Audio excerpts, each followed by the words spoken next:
Sophia sat on the freezing train platform, her thin lace dress doing nothing to protect her from the December cold. At 24, she'd lost everything in her apartment after losing her job.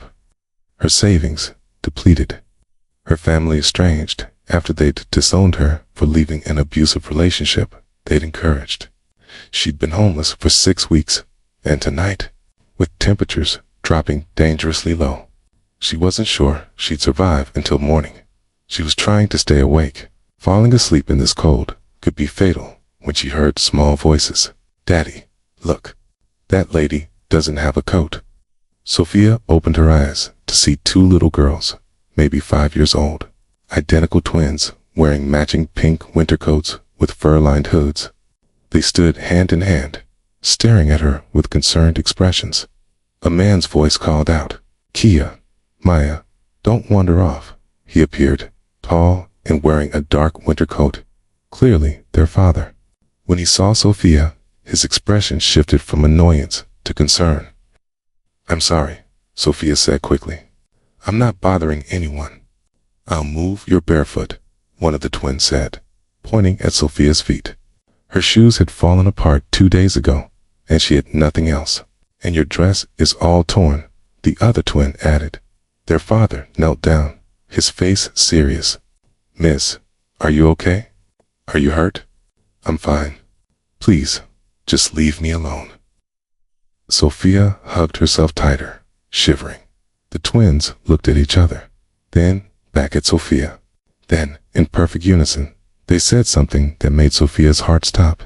"You need a home, and we need a mommy, girls," their father said, shocked. "You can't just..." "But Daddy, our mommy went to heaven," one twin explained. "And this lady needs help. You always say we should help people, and she needs a home," the other twin continued. "We have a big house with empty rooms, so she should come live with us and be our mommy." Sophia started crying. "Sweethearts, I can't just become your mommy. That's not how life works." The father looked at Sophia eerily, looked at her. He saw her bare feet turning blue, her dress inadequate for winter, her exhausted face. He saw someone who'd given up. "What's your name?" he asked gently. "Sophia." "I'm James. These are my daughters, Mia and Maya." He stood and pulled out his phone. "Sophia, I'm calling my driver to bring the car around. You're coming with us." "I can't." "Yes, you can. It's below freezing tonight. You have no shoes, no coat. My daughters are right to need shelter, and we have room."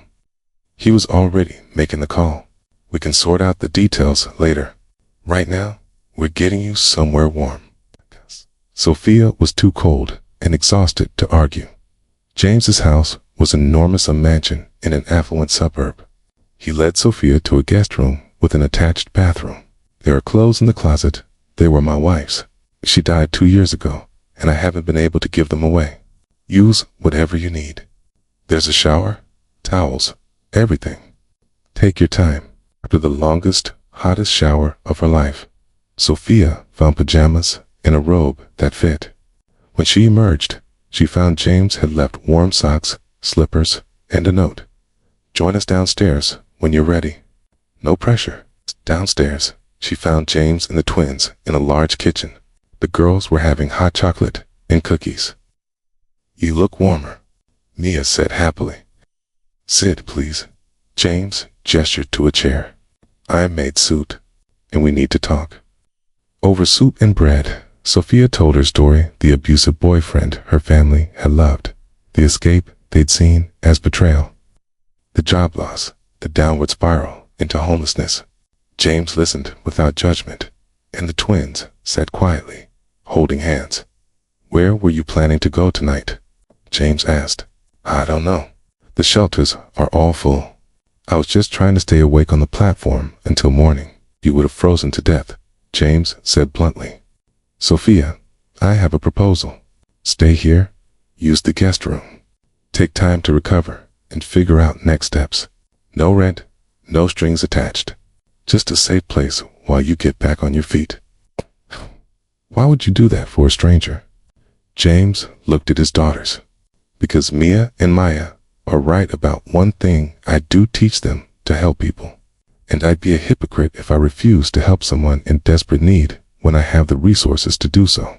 We also need a mommy, Maya added seriously. Our real mommy is in heaven, but we need someone to do mommy things. Daddy tries, but he's not very good at braiding hair. Maya, James said gently, Sophia isn't here to be your mommy. She's here because she needs help. But over the following weeks, something shifted.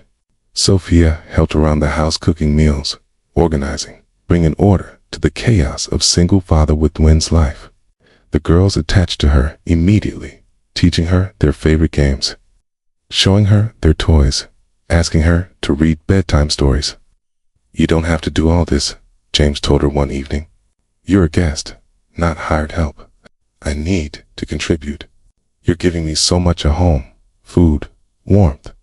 Let me give something back. Sophia, you being here is enough. The girls smile more than they have in 2 years.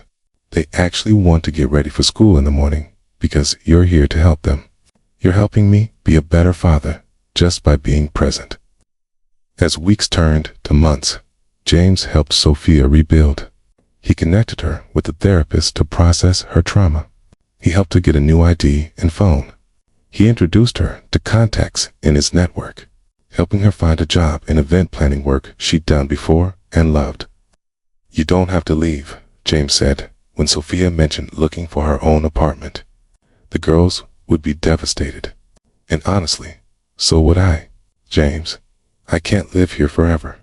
People will talk, and you don't owe me anything more than you've already given. I'm not asking you to stay out of obligation. I'm asking because somewhere between you accepting help and helping my daughters heal, I fell in love with you. Sophia felt tears spring to her eyes. I was homeless 6 months ago, barefoot on a train platform. How can you? I fell in love with your strength, with your kindness to my daughters, with the way you rebuilt yourself instead of giving up. Sophia, you being homeless wasn't a character flaw. It was a circumstance. You survived. What you do now, that's who you are. 6 months after the twins had found Sophia on the platform, James proposed with Mia and Maya's enthusiastic participation. Sophia, my daughters told you that you needed a home, and they needed a mommy. They were right on both counts. You've given us more than a housekeeper or a helper. You've given us back our family. You've shown the girls what strength looks like. You've taught me that helping someone isn't charity, it's humanity. Will you marry me? Will you be what you've already become? Our family. At their wedding, Mia and Maya gave a joint toast, taking turns with sentences. We saw Sophia on the train platform, and she didn't have shoes or a coat, and she looked so sad, We told her she needed a home, and we needed a mommy. Daddy said, we can't just ask strangers, But we did anyway. And now Sophia is our mommy forever. So if you see someone who needs help, and you need something too, maybe you should just help them. Because sometimes everyone gets what they need. Sometimes twin angels find you on the coldest night. Sometimes barefoot on a platform leads to walking down an aisle. Sometimes the woman with nothing has everything someone needs. And sometimes children know exactly what everyone needs before the adults figure it out. If this story touched your heart, please like and share it.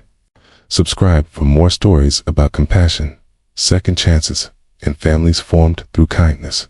Leave a comment about when someone saw what you needed. Your stories inspire us all.